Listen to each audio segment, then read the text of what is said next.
നമസ്കാരം. The middle ഗ്രൗണ്ടിലേക്ക് സ്വാഗതം. ലഹരി വേട്ടയുടെ ഓട്ടത്തിലാണ് കേരള പോലീസും എക്സൈസുമെല്ലാം.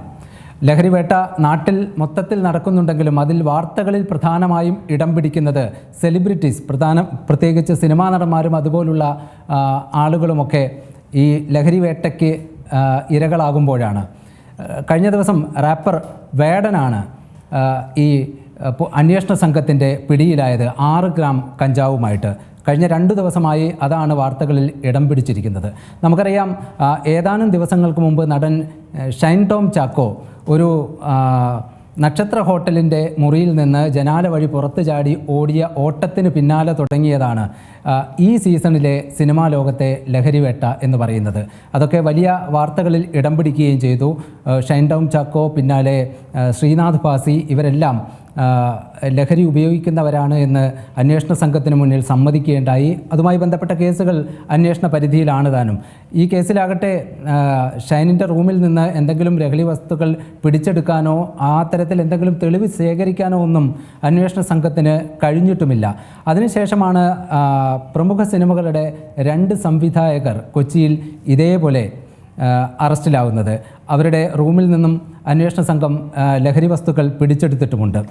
ഒടുവിലാണ് കഴിഞ്ഞ ദിവസം റാപ്പർ വേടൻ എന്നറിയപ്പെടുന്ന, അദ്ദേഹത്തിൻ്റെ പേര് ഹിരൺദാസ് മുരളി എന്നാണ്. വേടൻ എന്ന പോപ്പുലറായിട്ടുള്ള റാപ്പർ ഇതുപോലെ കൊച്ചിയിലുള്ള ഒരു ഫ്ലാറ്റിൽ, അദ്ദേഹത്തിൻ്റെ ഒരു ഫ്ലാറ്റിൽ നിന്നും അന്വേഷണ സംഘത്തിൻ്റെ പിടിയിലാവുന്നത്. 6 ഗ്രാമിൽ പരം കഞ്ചാവാണ് പിടിച്ചെടുത്തിട്ടുള്ളത്. അതിൻ്റെ പേരിൽ നിരവധി വാദപ്രതിവാദങ്ങൾ സമൂഹ മാധ്യമങ്ങളിലടക്കം നടക്കുന്നുമുണ്ട്. എന്തായാലും ലഹരി വേട്ട അത് ഒരു സമൂഹത്തെ രക്ഷിക്കുന്നതിന്, അല്ലെങ്കിൽ വരും തലമുറയെ രക്ഷിക്കുന്നത് അതിന് അനിവാര്യമായ കാര്യമാണ്. സർക്കാരിൻ്റെ നേതൃത്വത്തിൽ നമ്മുടെ നിയമ സംവിധാനങ്ങളെല്ലാം അതിൻ്റെ പിന്നാലെ പോകുന്നതും വളരെ ആശാവഹമായ കാര്യമാണ്. അതിനിടയിലുണ്ടാകുന്ന വിവാദങ്ങൾ അത് മറ്റൊരു കാര്യവുമാണ്. രജീഷ്, അതിനകത്തൊരു പ്രധാനപ്പെട്ട കാര്യം, ഈ വേടൻ്റെ കേസ് വന്നപ്പോൾ ആൾക്കാർ സോഷ്യൽ മീഡിയയിലൊക്കെ 2 വശത്തേക്ക് തിരിഞ്ഞു എന്നുള്ളതാണ്. വ്യക്തിപരമായിട്ടൊക്കെ ചിലർ നമ്മളോടൊക്കെയുള്ള സ്നേഹം കൊണ്ട് ചില അടുപ്പമുള്ള ആൾക്കാർ വിളിച്ച് ചോദിക്കുന്നുണ്ട്, വേടനെ അറസ്റ്റ് ചെയ്തല്ലോ, കഞ്ചാവുമായിട്ട് അറസ്റ്റ് ചെയ്തല്ലോ, അതിലെന്താണ് താങ്കളുടെ അഭിപ്രായം എന്നൊക്കെ ചോദിക്കുന്നുണ്ട്. അപ്പോൾ ഞാൻ എൻ്റെ അഭിപ്രായം വ്യക്തമായിട്ട് പറയുകയും ചെയ്യുന്നുണ്ട്. ഇവിടെ വേടൻ അല്ലെങ്കിൽ മറ്റാരെങ്കിലും എന്നുള്ളൊരു വിഷയം ഇവിടെ ഉണ്ടോ എന്നുള്ള കാര്യത്തിൽ എനിക്ക് സംശയമുണ്ട്. കാര്യം ഇത് സംസ്ഥാന സർക്കാരിൻ്റെ ഒരു പ്രോജക്റ്റാണ്. അതായത് കഴിഞ്ഞ കുറച്ച് നാളുകളായി ഈ യുമായി ബന്ധപ്പെട്ട് ലഹരി ഉപയോഗം മൂലമുണ്ടായ മാനസിക വിഭ്രാന്തി കൊണ്ടോ അല്ലെങ്കിൽ പെരുമാറ്റ വൈകല്യം കൊണ്ടോ നിരവധി കൊലപാതകങ്ങൾ നമ്മുടെ കേരളത്തിൽ നടന്നിട്ടുണ്ട്. ഒന്ന്, സിനിമയിലെ അതുപോലെ ആലപ്പുഴയിൽ ഒരു ഹൈബ്രിഡ് കഞ്ചാവ് പിടിച്ചൊരു സംഭവം ഉണ്ടായി. സ്വാഭാവികമായും ചർച്ചകളുണ്ടായി. ഈ ഹൈബ്രിഡ് കഞ്ചാവ് പിടിച്ചപ്പോൾ 2 സിനിമാ നടന്മാരുടെ പേരാണ് അവർ പറഞ്ഞത്. പിന്നീട് അവരുമായിട്ടൊക്കെ ബന്ധമുണ്ടെന്ന് തെളിയുകയും ചെയ്തു. ഷൈൻ ടോം ചാക്കോയുടെ കാര്യമൊക്കെയാണ് പറയുന്നത്. അപ്പോൾ ഇതിന് പിന്നാലെ നമ്മുടെ നടി വിൻസി അലോഷ്യസ് ഒരു വെളിപ്പെടുത്തൽ നടത്തുകയാണ്. അവർക്ക് ഒരു സിനിമയിൽ ഷൈൻ ടോം ചാക്കോ ഒരുമിച്ച്, അപ്പോൾ ആദ്യം ഷൈൻ ടോം ചാക്കോ എന്ന് പറഞ്ഞില്ല, ഒരു നടനിൽ നിന്ന് മോശം അനുഭവം ഉണ്ടായി, ലഹരി ഉപയോഗിച്ച ശേഷം മോശമായ പെരുമാറ്റമൊക്കെ ഉണ്ടായി, അത് വലിയ ഒച്ചപ്പാടുണ്ടാക്കുന്നു. അതിന് പിന്നാലെ ശ്രീനാഥ് ഭാസി കഴിഞ്ഞ ദിവസം മാധ്യമങ്ങളുടെ മുന്നിൽ പറഞ്ഞതായിട്ട് മനസ്സിലാക്കുന്നു, അതായത് ലഹരി ഉപയോഗിക്കുന്നുണ്ട്, മുക്തി നേടാനുള്ള ശ്രമത്തിലാണെന്ന്. അപ്പം അങ്ങനെ ഒരു വലിയ പരിപാടി ഇവിടെ നടക്കുകയാണ്. സംസ്ഥാന സർക്കാരിൻ്റെ ഭാഗത്തുനിന്ന് നടക്കുന്നുണ്ട്. അതുപോലെ ഈവൻ സംസ്ഥാന സർക്കാർ പറഞ്ഞിരിക്കുന്ന മതങ്ങൾ പോലും അതിൽ ഇടപെടണം എന്ന് പറഞ്ഞിട്ടുണ്ട്. അതിൻ്റെ ഒരു ഉദ്ദേശം, ഉദ്ദേശശുദ്ധികളൊക്കെ നമുക്ക് വേറെ ഡിസ്കസ് ചെയ്യാം. പക്ഷേ മതങ്ങൾ പോലും അക്കാര്യത്തിൽ ഇടപെടണമെന്ന് സംസ്ഥാന സർക്കാരിൻ്റെ ഭാഗമായിട്ട് പലരും പറയുന്നുണ്ട്. അതായത് അങ്ങനൊരു പ്രൊജക്റ്റ് ഇവിടെ നടക്കുകയാണ്. അപ്പം ഈ ലഹരി ഉപയോഗവുമായി ബന്ധപ്പെട്ട ഹിറ്റ് ലിസ്റ്റിലുള്ള ആൾക്കാർ, ഇവരൊക്കെ ആരെങ്കിലും ഒരു അറിയിപ്പ് കൊടുത്താൽ, ഒരു ഇൻറ്റിമേഷൻ കൊടുത്താൽ പോലീസോ അല്ലെങ്കിൽ എക്സൈസോ ഒക്കെ പോയി പരിശോധിക്കുകയും അവരുടെ കയ്യിൽ സംഗതി ഉണ്ടെങ്കിൽ പിടികൂടുകയും ചെയ്യുകയാണ്. ഇവിടെ വേടൻ്റെ കേസിൽ മാത്രം സംഭവിക്കുന്നത് എന്താണെന്ന് വെച്ചാൽ, സോഷ്യൽ മീഡിയ കാര്യത്തിൽ 2ആയിട്ട് തിരിയുന്നതിന് പിന്നിലൊരു കാരണമുണ്ട്. വേടൻ ശക്തമായി സവർണ മേധാവിത്വത്തിനെതിരെ പൊരുതുന്ന ആളാണ്. അദ്ദേഹത്തിൻ്റെ കവിതകൾ, അദ്ദേഹത്തിൻ്റെ പാട്ടുകളൊക്കെ ഏറ്റവും താഴേക്കിടയിലുള്ള മനുഷ്യൻ്റെ ജീവിതവുമായി ബന്ധപ്പെട്ട, ഉപജീവനവുമായി ബന്ധപ്പെട്ട, അതിജീവനവുമായി ബന്ധപ്പെട്ടുള്ള കാര്യങ്ങളാണ് പറയുന്നത്. മറ്റാരും സംസാരിക്കാത്തവർക്ക് വേണ്ടി വേടൻ സംസാരിക്കുന്നു. ശരിയാണ്, 100% ശരിയാണ്. അതുകൊണ്ടാണ് വേടൻ ഇത്രയധികം ആരാധകരുണ്ടായത്. വേടൻ്റെ ഒരു പരിപാടി എവിടെയെങ്കിലും സംഘടിപ്പിച്ചാൽ അവിടേക്ക് അത്രയധികം ആൾക്കാർ തള്ളിക്കയറി ചെല്ലുന്നത്. വേടന് സ്റ്റേജിൽ നിന്ന് വളരെ സ്വാതന്ത്ര്യത്തോടെ തെറി വിളിച്ച് അഭിസംബോധന ചെയ്യാനുള്ള സ്വാതന്ത്ര്യം പോലും ഈ ആസ്വാദക സമൂഹം കൊടുക്കുന്നത്. അതുകൊണ്ടാണ് വേടൻ സാധാരണക്കാരന് വേണ്ടിയും പാവപ്പെട്ടവന് വേണ്ടിയും പാർശ്വവത്കരിക്കപ്പെടുന്നവന് വേണ്ടിയും സംസാരിക്കുന്നു എന്നുള്ളത് കൊണ്ട് തന്നെയാണ്. പക്ഷേ പ്രശ്നം അതല്ല. വേടൻ ലഹരിക്കെതിരെ പാട്ടുകൾ ഉണ്ടാക്കിയ ആളാണ്, ലഹരിക്കെതിരെ പറയുന്ന ആളാണ്. ആ ആൾ ലഹരിയുമായി, പ്രത്യേകിച്ചും നിരോധിത ലഹരിയുമായി അകത്താവുകയാണ്. സ്വാഭാവികമായും വേടൻ സിഗരറ്റ് വലിക്കുകയോ അല്ലെങ്കിൽ വേടൻ മദ്യപിക്കുകയോ ചെയ്താൽ ഇവിടെ ആരും പിടിക്കേണ്ട കാര്യമില്ല. വേടൻ മദ്യപിച്ച് വാഹനം ഓടിക്കുന്നെങ്കിൽ മാത്രമേ പ്രശ്നമുള്ളൂ. അത് വേടൻ എന്നല്ല, X or Y. ഇവിടെ ആരായാലും ലഹരി തൊണ്ടി മുതലായി കിട്ടുകയും പിടികൂടുകയും ചെയ്യപ്പെട്ടാൽ സ്വാഭാവികമായും പോലീസിന് അല്ലെങ്കിൽ എക്സൈസിന് ഈ എൻഫോഴ്സ്മെൻറ്റ് ഏജൻസിക്ക് അതിൻ്റേതായ നടപടിക്രമങ്ങളുണ്ട്. ഇവിടെ പക്ഷേ ഒരു ഇരവാദമാണ് പൊതുവെ ഉയർന്നു വരുന്നത്. വേടൻ ദളിതനായതുകൊണ്ടാണ്, വേടൻ്റെ വാക്കുകൾ സവർണ ഫാസിസത്തിനെതിരെയും ഭരണകൂടത്തിനെതിരെയും ചെന്ന് തറയ്ക്കുന്നതായതുകൊണ്ടാണ് ഒരവസരം കിട്ടിയപ്പോൾ വേടനെ പിടികൂടി അകത്താക്കാനുള്ള ശ്രമം നടത്തുകയാണെന്ന് ഏതെങ്കിലും കാരണവശാൽ അംഗീകരിക്കാൻ പറ്റുന്ന ഒന്നായിട്ട് അത് എനിക്ക് തോന്നിയിട്ടില്ല.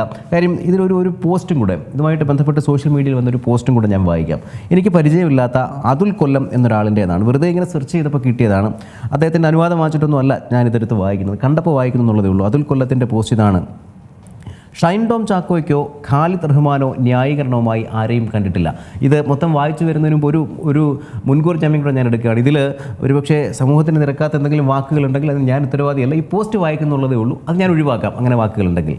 ഷൈൻ ടോം ചാക്കോയ്ക്കോ ഖാലിദ് റഹ്മാനോ ന്യായീകരണവുമായി ആരെയും കണ്ടില്ല. പക്ഷേ വേടൻ വന്നപ്പോൾ കുറേ ന്യായീകരണ പോസ്റ്റും ഇരവാദവും.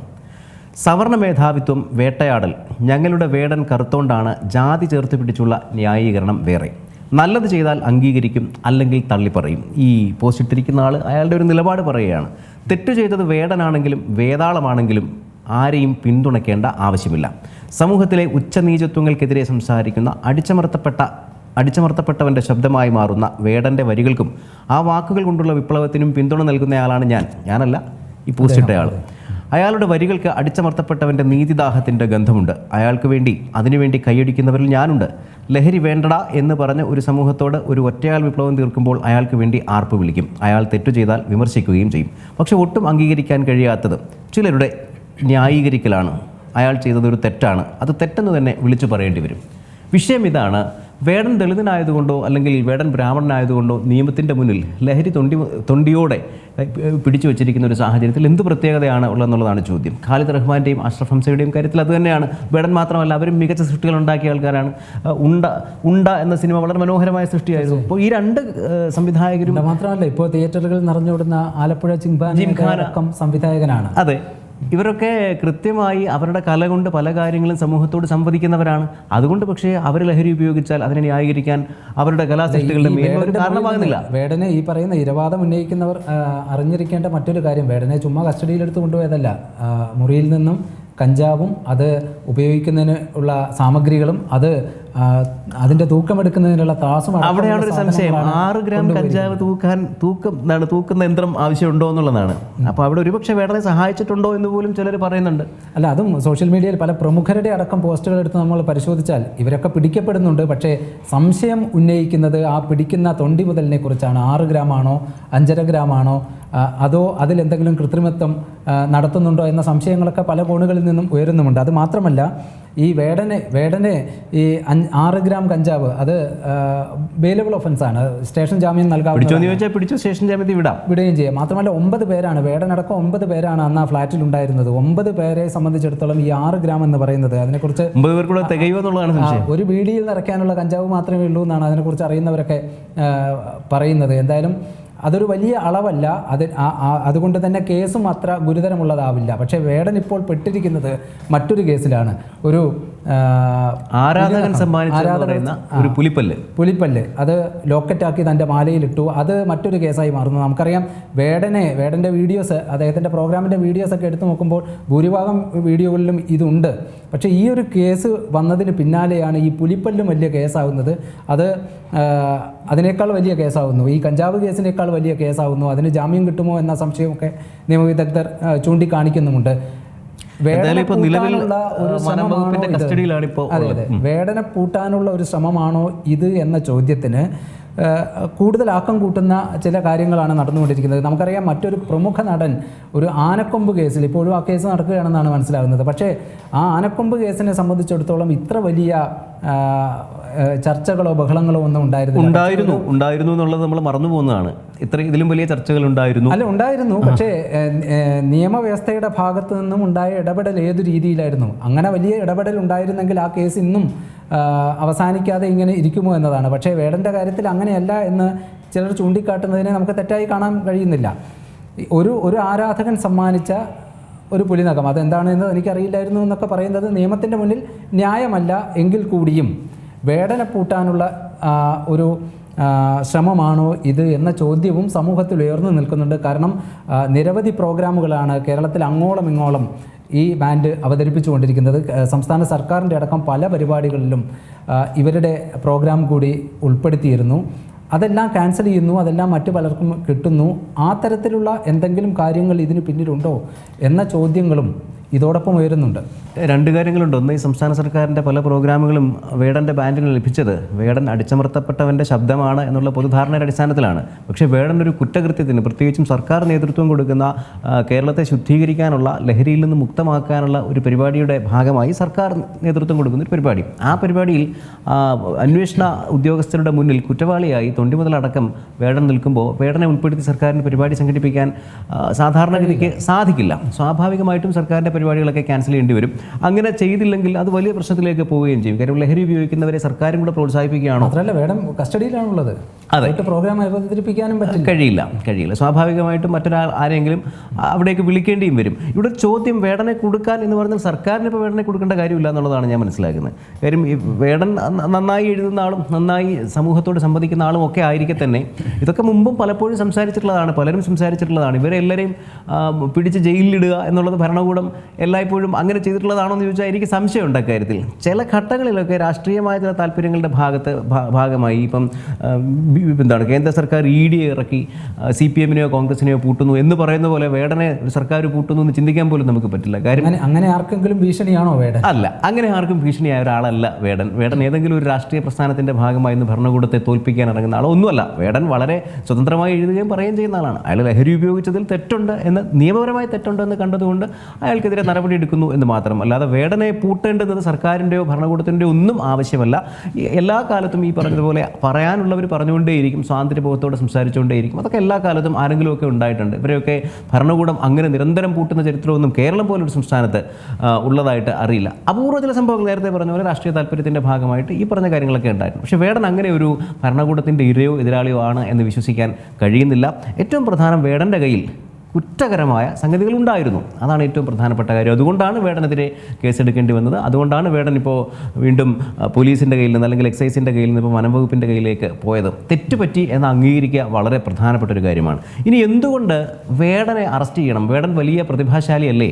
വേടൻ്റെ പാട്ടുകൾ സമൂഹത്തിൽ അത്രത്തോളം സ്വാധീനം ചെലുത്തുന്നല്ലേ എന്നൊരു ചോദ്യം കഴിഞ്ഞ ദിവസം ഒരു സുഹൃത്ത് ചോദിച്ചാണ്. അപ്പോൾ വേടനോട് ഇത്രയും ക്രൂരത വേണോ എന്നൊക്കെ ചോദിച്ചാണ്. പക്ഷേ അതിനകത്ത് എനിക്കൊരു മറുപടിയുള്ളത് എന്താണെന്ന് വെച്ചാൽ, ഒരു കുട്ടി കഴിഞ്ഞ ദിവസം ഇതുമായി ബന്ധപ്പെട്ടൊരു സംശയം ഉന്നയിച്ചപ്പോൾ പറഞ്ഞ ഒരു മറുപടിയാണ്. അതായത് ഈ പറഞ്ഞ സിഗരറ്റോ വീഡിയോ അല്ലെങ്കിൽ മദ്യമോ ഒക്കെ ഉപയോഗിക്കുന്നത് പോലെയല്ല ഈ കഞ്ചാവ്, മയക്കുമരുന്ന്, നിരോധിത രാസലഹരികൾ ഇവയൊക്കെ ഉപയോഗിക്കുന്നത്. സ്വാഭാവികമായും കടുത്ത ക്ഷീണമാണ് അത് നമ്മുടെ സമൂഹത്തിന് തന്നെ ഉണ്ടാക്കുക. ഒരു മനുഷ്യനെ തകർത്ത് ഇല്ലാതാക്കി കളയാൻ ശേഷിയുള്ളവയാണ് ഈ പറഞ്ഞ മയക്കുമരുന്നുകൾ. മാരകമാണ്. നാളെ ഇതിപ്പോൾ കുട്ടികളിപ്പോൾ ഉപയോഗിക്കുകയാണെങ്കിൽ, പുതിയ തലമുറ ഉപയോഗിക്കുകയാണെങ്കിൽ, നാളത്തെ നമ്മുടെ സമൂഹത്തിൻ്റെ ഹ്യൂമൻ റിസോഴ്സ്, മാനവ വിഭവശേഷിയാണ് നശിക്കുന്നത്. നാളെ നമുക്കുണ്ടാകേണ്ടുന്ന ഒരു ഡോക്ടർ, ഒരു എഞ്ചിനീയർ, ഒരു കവി, ഒരു ആർക്കിടെക്റ്റ് തുടങ്ങി സമൂഹത്തിൻ്റെ വിവിധ മേഖലകളിൽ ഈ രാഷ്ട്ര പുനർനിർമ്മാണത്തിൽ അല്ലെങ്കിൽ രാഷ്ട്രത്തിൻ്റെ നിർമ്മാണത്തിൽ പങ്കാളികളാകേണ്ട മനുഷ്യർ, അവരെ വളരെ ചെറുപ്പത്തിൽ തന്നെ മുരടിപ്പിച്ച് ഇല്ലാതാക്കി കളയുന്നു എന്നുള്ളതാണ് ഇത് ഏറ്റവും വലിയൊരു കുറ്റമായി മാറുന്നതിന് കാരണം. അതിനെതിരെ ശക്തമായ നടപടികൾ ഉണ്ടാകേണ്ടിയും ഇരിക്കുന്നു. പക്ഷേ അതൊക്കെ പറയുമ്പോൾ തന്നെ നമ്മുടെ മുന്നിൽ മറ്റു ചില യാഥാർത്ഥ്യങ്ങൾ കൂടിയുണ്ട്. കാരണം സിനിമാ ലോകത്ത് ലഹരിയുടെ സാന്നിധ്യം, ലഹരി പിടിമുറുക്കുന്നു, പ്രത്യേകിച്ച് രാസലഹരി പിടിമുറുക്കുന്നു എന്നത് പല റിപ്പോർട്ടുകളിലും നമ്മൾ കണ്ടതാണ്. പല അന്വേഷണ ഏജൻസികൾ ഇതുമായി ബന്ധപ്പെട്ടവർ അത് വെളിപ്പെടുത്തിയിട്ടുണ്ട്. സിനിമാ മേഖലയിലുള്ളവർ തന്നെ പലരും അത് തുറന്നു പറഞ്ഞിട്ടുമുണ്ട്. പക്ഷേ ഇത്രത്തോളം വലിയ അന്വേഷണങ്ങളൊക്കെ നടക്കുമ്പോൾ നമുക്കറിയാം, കഴിഞ്ഞ കുറച്ചു കാലമായി ഈ ലഹരി വേട്ട വളരെ സജീവമായിട്ട് നമ്മുടെ നാട്ടിൽ നടക്കുന്നുണ്ട്, പലരും പിടിക്കപ്പെടുന്നുണ്ട് എന്നൊക്കെയുള്ളത് നമുക്കറിയാവുന്ന കാര്യമാണ്. പക്ഷേ ഇത്രയും ഗുരുതരമായ കാര്യങ്ങൾ സിനിമാ ലോകത്ത് നടക്കുന്നുണ്ട് എന്ന വെളിപ്പെടുത്തലുകൾ ഉണ്ടാകുമ്പോഴും ഈ 5 ഗ്രാമും 4 ഗ്രാമും കഞ്ചാവും അല്ലാതെ മറ്റൊന്നും പിടിക്കപ്പെട്ടിട്ടില്ല എന്നതും ഒരു സത്യസന്ധമായ കാര്യമാണ്. ഇതിൽ രാസലഹരി എവിടെ നിന്നും ഇതുവരെയും പിടിക്കപ്പെട്ടിട്ടില്ല. ഈ വിഷയം ചർച്ചയായ ഏതാനും വർഷങ്ങൾക്ക് മുമ്പാണ് അന്ന് എക്സൈസ് മന്ത്രിയായിരുന്ന MP രാജേഷ് പറഞ്ഞത് സിനിമാ സെറ്റുകളിലടക്കം പരിശോധന നടത്തുമെന്ന്. പല ചാനലുകളും അന്ന് പറഞ്ഞതും ഇന്ന് പറഞ്ഞതും വീണ്ടും കാണിക്കുകയുണ്ടായി. ഇപ്പോഴിത് വീണ്ടും ചർച്ചയായപ്പോഴും അതേ ഡയലോഗ് തന്നെ മന്ത്രി ആവർത്തിക്കുന്നത് നമ്മൾ കേട്ടതാണ്. സിനിമാ സെറ്റുകളിലടക്കം രാസലഹരി ഉപയോഗിക്കുന്നുണ്ടോ എന്ന പരിശോധന നടത്തുമെന്ന്. പക്ഷേ ഏതെങ്കിലും ഒരു സിനിമാ സെറ്റിൽ അങ്ങനെ ഒരു പരിശോധന നടത്തിയതായിട്ട് നമുക്കാർക്കും അറിവുള്ള കാര്യമല്ല, വാർത്തകളിൽ വന്നിട്ടുമില്ല. അപ്പോഴാണ് ഈ 2 ഗ്രാമും 4 ഗ്രാമും ഒക്കെ വാർത്തകളിൽ വലിയ ഇടം പിടിക്കുന്നത്. മറ്റൊരു കാര്യം നമുക്കറിയാം, കഴിഞ്ഞ ഏതാനും ദിവസങ്ങൾക്ക് മുമ്പ് തന്നെയാണ് ആലപ്പുഴയിൽ 3 കിലോ ഹൈബ്രിഡ് കഞ്ചാവുമായി ഒരു സ്ത്രീ, അവരുടെ പേര് തസ്ലീമ പിടിക്കപ്പെട്ടത്. മാർക്കറ്റിൽ 2 കോടിയോളം രൂപ വില വരുമെന്നാണ് പറയുന്നത് ഈ 3 കിലോ ഹൈബ്രിഡ് കഞ്ചാവിന്. ഇതുമായി ബന്ധപ്പെട്ട അന്വേഷണവും നമ്മൾ എല്ലാ ദിവസവും വാർത്തകളിൽ നൽകിക്കൊണ്ടിരിക്കുകയാണ്, വാർത്തകളിൽ കണ്ടുകൊണ്ടിരിക്കുകയും ചെയ്യുന്ന കാര്യമാണ്. ഇതുമായി ബന്ധപ്പെട്ട് ഒരു നടനിലേക്ക്, ശ്രീനാഥ് ഭാസിയിലേക്ക് കണക്ട് ചെയ്യുന്നു. ശ്രീനാഥ് ഭാസിയെ അതുമായി ബന്ധപ്പെട്ട് വിളിക്കുകയും പോലീസ് മൊഴിയെടുക്കുകയും ഒക്കെ ചെയ്തിട്ടുമുണ്ട്. അന്വേഷണം അതിൻ്റെ വഴിക്ക് നടക്കുകയാണ്. ഈ 3 കിലോ ഹൈബ്രിഡ് കഞ്ചാവ് ഒരു ശ്രീനാഥ് ഭാസി അതെങ്ങനെ കണക്ട് ചെയ്യാൻ കഴിയും? അതും മാത്രമല്ല, ഇത് തസ്ലീമ ആർക്കൊക്കെ വിതരണം ചെയ്തു എന്നതിലാണ് പ്രധാനമായും അന്വേഷണം നടക്കുന്നത്. പക്ഷേ ഇത് എവിടെ നിന്ന് കിട്ടി, ഇതിൻ്റെ ഉറവിടം എന്താണ്, അതല്ലേ പ്രധാനമായും കണ്ടെത്തേണ്ടിയിരിക്കുന്നത്. ആ ഉറവിടത്തിൽ ചെന്നല്ലേ ഇതിനെ നശിപ്പിക്കേണ്ടിയിരിക്കുന്നത്. ആ രീതിയിൽ അന്വേഷണം നടക്കുന്നില്ല എന്ന വിമർശനമുയർന്നാൽ അതിനെ തെറ്റു പറയാൻ കഴിയുമോ? അപ്പോൾ വേടൻ തെറ്റ് ചെയ്തിട്ടുണ്ടെങ്കിൽ വേടൻ പിടിക്കപ്പെടേണ്ടതാണ്. ഖാലിദ് റഹ്മാൻ ആണെങ്കിലും ഷൈൻ ടോം ചാക്കോയാണെങ്കിലും സമൂഹത്തിൻ്റെ മുന്നിൽ അല്ലെങ്കിൽ രാജ്യത്ത് നിലനിൽക്കുന്ന നിയമവ്യവസ്ഥയ്ക്ക് എതിരായി പ്രവർത്തിച്ചിട്ടുണ്ടെങ്കിൽ തീർച്ചയായും അവരെല്ലാം നിയമ സംവിധാനത്തിന് മുന്നിൽ വരേണ്ടതാണ്. അതിന് മറ്റൊരു ന്യായീകരണവും വിലപ്പോകുന്നതുമല്ല. പക്ഷേ ഇതുകൊണ്ട് മാത്രം അന്വേഷണമെല്ലാം നല്ല രീതിയിലാണ്, നിയമവ്യവസ്ഥകൾ ശരിയായ ദിശയിലാണ് പോകുന്നത് എന്ന് കാണാൻ കഴിയില്ല എന്ന് മാത്രമാണ് സൂചിപ്പിച്ചത്. ഒരു കാര്യം കൂടെ അതിനകത്ത് പറയാനുള്ളത്, ഇത്രയെങ്കിലുമൊക്കെ ഇവിടെ നടക്കുന്നു എന്നുള്ളത് ഒരു പ്രധാനപ്പെട്ട കാര്യം. തീർച്ചയായും ഒരു വർഷം മുന്നേത്തെ കാര്യം ആലോചിച്ചാൽ നമുക്കറിയാം. അതിനുശേഷം നിരവധി കേസുകൾ ഇവിടെ രജിസ്റ്റർ ചെയ്യപ്പെട്ടിട്ടുണ്ട്. ഒരു വർഷമായിട്ടില്ലെന്ന് തോന്നുന്നു, 5-6 മാസമായിട്ടേ ഉള്ളൂ. നിരവധി കേസുകൾ രജിസ്റ്റർ ചെയ്യപ്പെടുന്നുണ്ട്, നിരവധി സംഭവങ്ങൾ പിടിക്കപ്പെടുന്നുണ്ട്.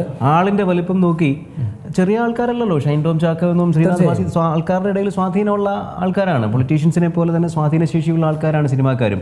അവർ അനുകരിക്കപ്പെടുന്നവരുമാണ്. അപ്പോൾ അതുകൊണ്ട് തന്നെ വളരെ സ്വാധീനമുള്ള ആൾക്കാരെ അവരുടെ വലിപ്പം നോക്കി കേസുകളിൽ നിന്ന് അങ്ങ് പൂർണ്ണമായും ഒഴിവാക്കി വിടുന്നില്ല. പകരം പിടിക്കേണ്ടിടത്ത് ചെറിയ തോതിലെങ്കിലും അവരെയൊക്കെ പിടികൂടുന്നു എന്നുള്ളത് ആശ്വാസകരമായൊരു കാര്യമാണ്.